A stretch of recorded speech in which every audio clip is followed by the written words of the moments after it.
Folk kallar det så lengt til Amerika, og Montenegro har funnet Amerika av en Columbus i 1492. Sjåvande.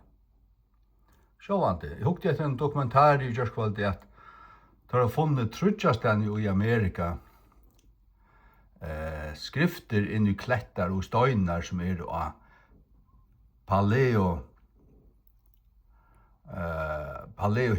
hebraiskon fra år 1000 fyrir Krist, men det hebraiske bokstavar. Det vil si at det onkra stammer av Israel som blev som horvo, og så det hver det då. Ja, var det Manasse i halte. Men higg.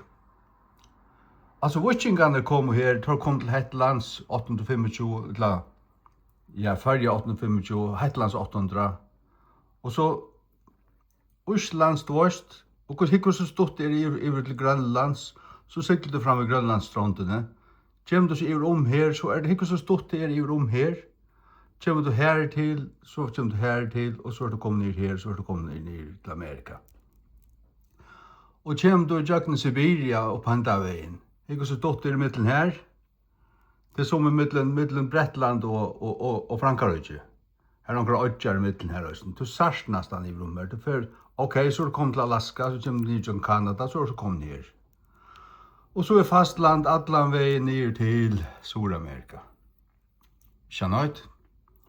Australia, til så langt vekk, hva så funnet vi til? Ja, men her er ødjar allan veien for hånden. Du sørst nesten i middelen her, ødjar, så kommer du til Australia.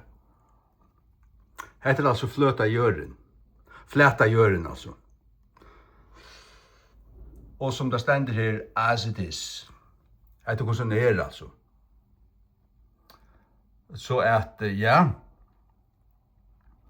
Da mener til at Cherokee-indianerne i Amerika en blanding til løvdenar av de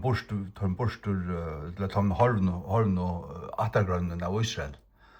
Som åpenbart onkra løvder av de enda i Nord-Amerika. Hugsa der til.